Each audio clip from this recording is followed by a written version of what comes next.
dkdynamite, and while the community is still deep in hunting the DLC relics, we're going to be going through all known side Easter eggs as a part of ASTRA MALORUM. Definitely stay tuned. Of course, as additional secrets do get discovered, expect plenty of updates with the detonated article linked down below in this video's description. Also, don't forget, if you want to play your best in BO7 Zombies, you can also pick up the brand new Black Ops 7 Performance thumbsticks and save 12% off your order with code DYNAMITE, which will also give you a limited in-game weapon charm. I'm sure they'll also end up dropping a new Zombie Coca-Cola edition in the coming months, as they did with MW3 and BO6. So starting off with the several music Easter eggs we actually have here in ASTRA MALORUM, kicking it off with the brand new song called Magic by Avenged Sevenfold. Yes, Avenged Sevenfold has worked with Treyarch yet again. You have to find 3 pairs of Mr. Peak headphones, the first of which will be located in a display case here in the Machina Australis. The second set will be on a bottom shelf right to the left exit door of Luminarium. And the last pair of headphones, funny enough, can only be found on Mars, which you can't access until you're pretty deep into the Easter egg. Luckily, I did post a pretty condensed main quest guide, which I'll also leave linked down below. What's also really cool is that while you're on Mars, if you wait for some of the sound effects and Easter egg related music to come to an end, once it's silent, if you just stare at that statue in the distance, you can actually trigger the original Shangri-La Easter egg song called Paradalia. Now, I do believe it's an instrumental of Paradalia, but there's also a remix of it, which we're going to be triggering in just a little bit, as we'll get to. Now, also as an FYI, there's some gramophones you could find around the map, which are actually used for some free perk Easter eggs that we'll get to in a couple of minutes. You can also trigger the Alpha Omega Game Over music, which could be a teaser for DLC 2, as well as in-map sounds from Transit and even Buried. Pretty interesting map choices, considering Transit just got reimagined, but Buried never has. Something you guys probably didn't know is that the rocket that we launched during the main quest of Ashes of the Damned can actually be seen in the distance along the Ring of Saturn. It does float across every 20 minutes or so, so what you want to do is make sure that you use a Semtex or a grenade on this rock right here, and once you do that, you'll be able to wall jump across that rock and straight into space. It'll trigger a really cool quest where you can explore the beautiful scenery in Skybox, as it'll float you all the way back to the spawn. Along the way, you can also pick up the DG2 turret, which you can equip on the Wonder vehicle that is also in spawn. And while you're floating in space, you'll also hear a remix of Paradalia from Shangri-La, so you can kind of trigger multiple quests here with just this one side Easter egg alone. And of course, once you have the turret attached to Old Tessie, you can use it as much as you'd like until it cools down, and I'd say it's probably best to use on co-op or when you throw a monkey bomb or something, since if you're here on solo or even on co-op a little too long, the zombies will end up throwing a bunch of crap at you, which can end up getting you down while you're sitting here on Old Tessie.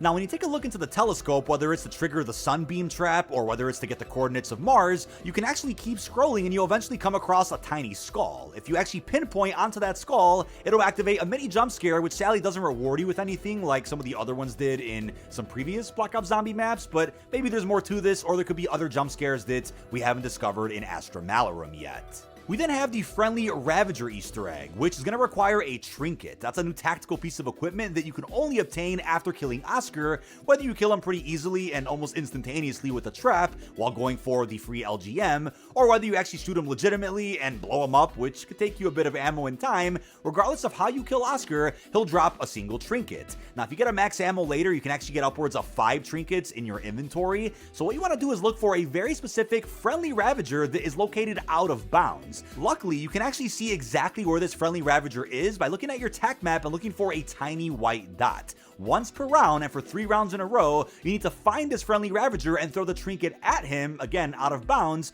to where he eats it and then runs away. On the 3rd round, when he repeats this, he'll actually jump out of the barrier and become your little companion. Just to remind you though, right when a new round begins, you should see this tiny white dot where the friendly Ravager did spawn in, and you have to do that a total of 3 times, as I said. He'll then start clapping his hands like a monkey, and he'll be named Bogo. I'm unsure if you can actually bring him into the boss fight, but there is a side quest that I think could be useful for the boss fight, as we'll get to in just a bit.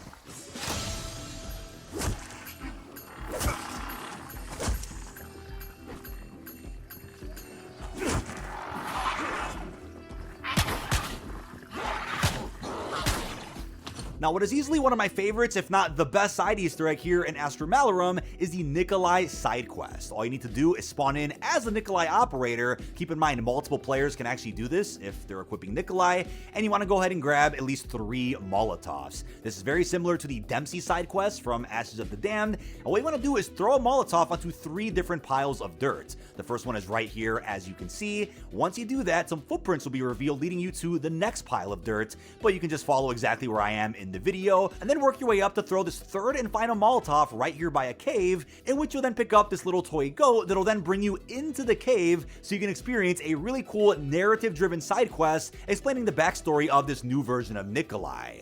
So as we already knew from the character bios before BO7 came out, this Nikolai served in Afghanistan, and what it seems like is the boss of this map, DLC 1, so Catharis, is actually an enemy that manipulated some of the soldiers that were around Nikolai and ended up getting his crew killed. We'll of course talk more about this in more of a story-focused video, but as you work your way through the cave, learning about his history, you'll eventually be thrown right back to the entrance of the cave, with Catharis actually chasing you. And along the way, there'll be some Ravagers trying to stop you. If you make it to the end, or even if you don't, it'll end up doing a pretty cool death animation similar to the bear or Zursa from Ashes that'll indicate that the quest is complete, and you'll then spawn right back outside of the cave and you'll be given some legendary loot. Hopefully we end up getting quests like this for every main character in some future round-based maps.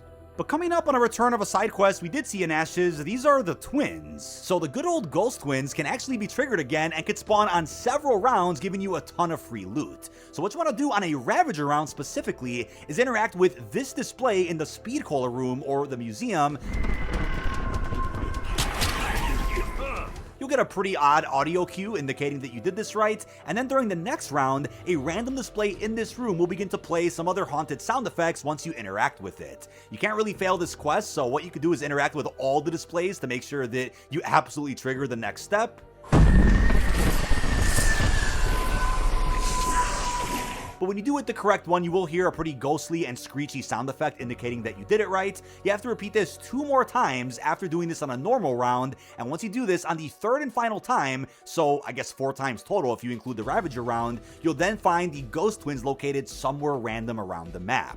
Now what's cool about this is that the first time you interact with the twins after you find them, you'll be given Cryofreeze, which is actually a required ammo mod that you need for the main quest. So I guess if you want to save your salvage, or if you manage to do this on an early round, it is a free way to get Cryofreeze, which like I said, is required to go ahead and get the free Wonder Weapon. But as you continue to find the twins, they could drop you mystery perks, they could drop you salvage, legendary weapons, score streaks, and even some extra essence. Coming up next, we have what people are calling the insta-killing Wisps. It's a pretty odd side Easter egg that honestly isn't all that worth it, but maybe could be utilized a little bit to help you with some crowd control in the boss fight. So what you want to do is take a look at one specific lamp out of the 9 that look just like this. Again, there are those larger lampposts which aren't connected to this at all whatsoever. It's also a different looking lamppost from the one that you would use to shoot to get the wires, to get the free Wonder Weapon. So you're going to find one specific lantern that looks like this. You want to aim down sights at this lantern to collect a wisp. Now what you want to do is then melee to shoot the wisp out of your body or from around your body and into other lanterns that look just like this. There's 9 total lanterns that you can throw this wisp onto, so if you want to time out or idle eyes, ether shroud, have somebody watch a zombie, that's probably best in case you're trying to do this in peace. So your goal, like I said, is to collect the wisp by looking at the lamppost and then picking it right back up and then bringing it to other lampposts that are nearby.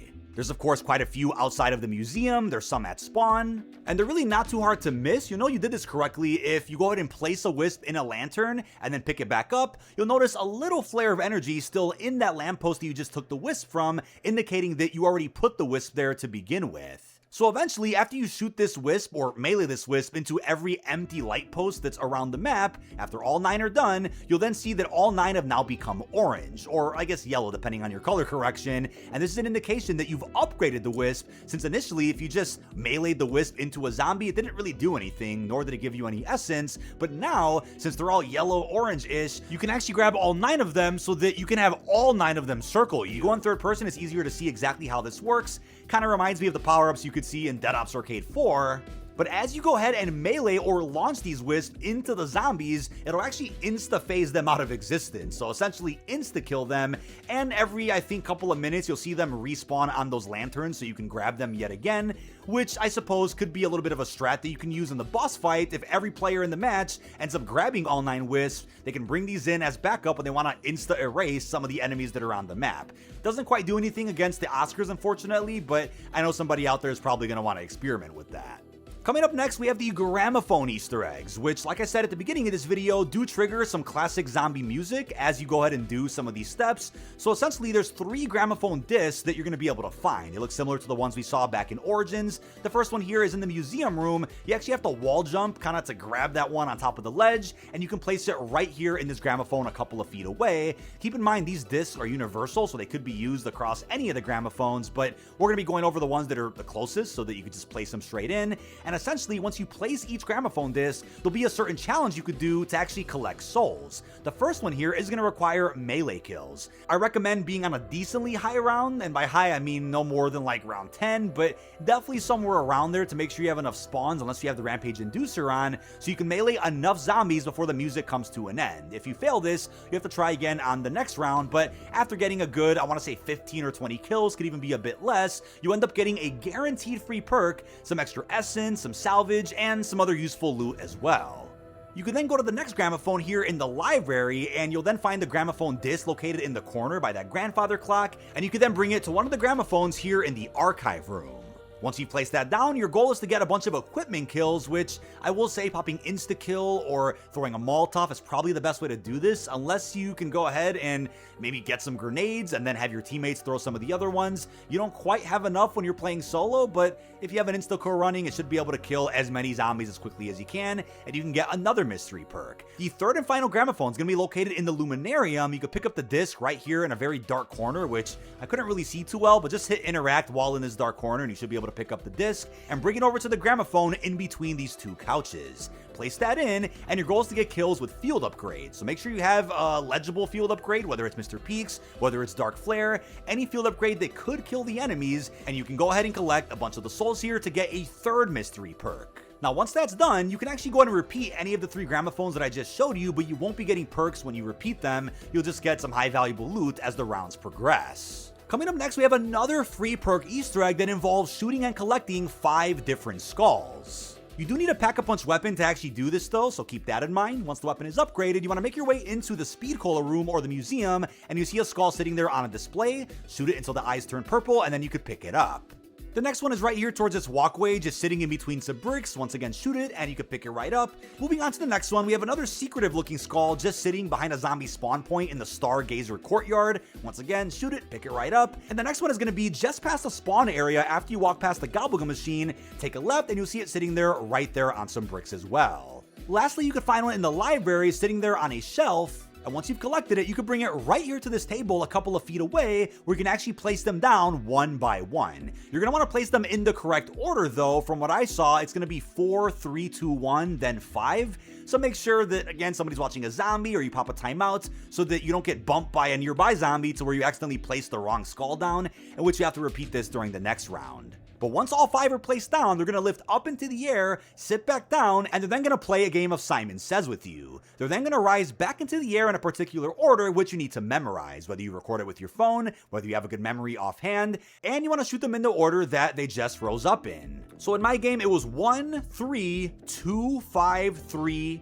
4, and then 2. Once that's done, you'll be awarded with a free perk power-up that will give a perk to everybody in the match. Sadly, it won't be an eternal or permanent perk. It'll just be a random perk power-up, which will give you nothing if you already have a perkaholic. Now, to wrap things up, we're going to be looking at all the free power-up locations, which luckily all are actually found right now for ASTRA MALORUM. So we have a full power in the Pack-a-Punch room, just on top of the machine itself. If you stand right here by the doorway and take a look, you should be able to see it right there. We then have a max armor just on a rock in plain sight in the Stargazer courtyard. Go ahead and shoot that, pick the power-up right up. And we then have a nuke on top of the archive building, which you're going to see right when you walk outside. Just look up, shoot it once, and boom, there you go. We then have an insta-kill on a pole just just outside of the museum right when you step out. Again, if you guys want some peace and quiet, pop a gobblegum or hit up an ether shroud so that you can shoot these in peace. We then have a max ammo on top of a ledge in the Juggernaut room, not too far from the arsenal machine either. Just go ahead and look up, shoot it right there in the corner, and boom, there you have it. We then have a double points on the bottom of a cabinet in the Machina Australia's room, aka the library.